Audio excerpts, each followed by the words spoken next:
DMK as a political party was founded on the basis of secularism and rationalism. The party gained massive support. Now, the party has been subtly changing its image. Unlike in the past, the DMK government has been vociferously campaigning on its image of being a secular in implementing schemes related to various religions. The Federal tells you why. In its manifesto for the 2021 Assembly elections, the DMK declared that it would start a scheme to fund pilgrimages of 1 lakh Hindu devotees every year by providing them 25,000 rupees each. It has now been expanded to cover other faiths also. Most recently, Buddhist pilgrims too have been brought under this ambit. The DMK government says the initiative is all about inclusivity, but political observers say it is also about optics, a move to reinforce DMK's secular image ahead of 2026 assembly elections. BJP leaders in Tamil Nadu argue that DMK has been forced to focus on religious tours because the rationalist party is worried about support gained by BJP among believers over the years. The government is for the people. Any government, even the DMK, which is an atheistic party.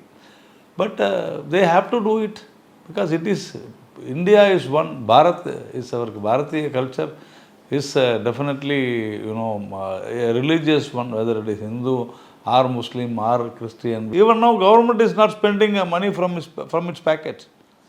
The devotees are spending. What is the DMK is doing? What is the government is doing? Government is in fact taking money from temples. But it is being publicized as if government is spending for temples. No.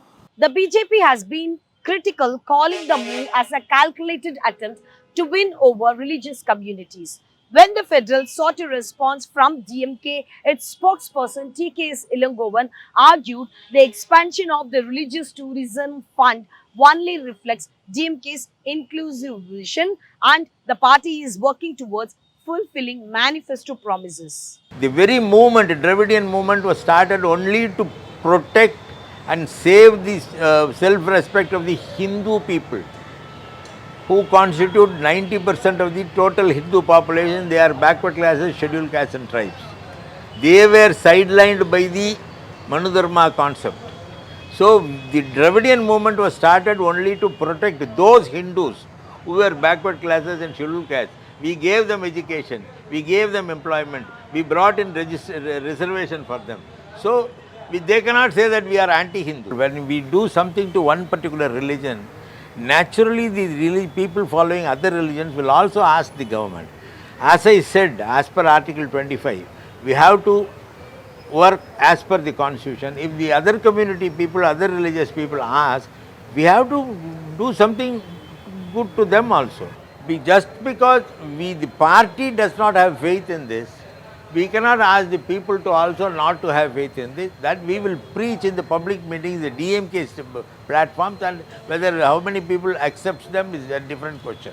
DMK insiders argue the scheme promised in 2021 election manifesto has already boosted parties' standing among believers. They say such welfare measures not only help citizens travel to spiritual destinations but also strengthen the bond between the DMK government and the people. Political commentator Madhu Satya points out that extending the scheme to all religious groups might look like the scheme is less about faith and more about numbers, but it's just another way to tap into every segment of the electorate. He also says DMK is trying to subtly change its own image. What DMK believes is, if they do politics or if they make initiatives in the name of Murugan or Adi Tiruvula or whatever that Hindu people would want, they would retain some of the voters from not jumping into BJP bank.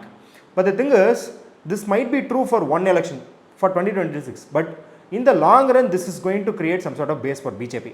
And they think if you balance it with, some sort of initiatives for Muslims, Buddhists, this will all nullify each other out and the secular fabric of Tamil Nadu will be retained. It's high time that DMK goes back to its organizational roots and it taps into other social and political movements and political organizations like Dravida Kalagam, Dravida Vidhalai Kalagam, so that there is a synergy between the electoral strategy and the rationalist propaganda that these organizations do. Right now, because of the disconnect, right now, because of using these organizations only in the time of election, fetches a dubious sort of contradiction where you tell the people that you stand for rationalism, but you keep giving them what they are already comfortable with, which is religious orthodoxy. This might be confusing for people. This might make a bunch of youngsters, significant portion of youngsters, disgruntled with the party in the long run.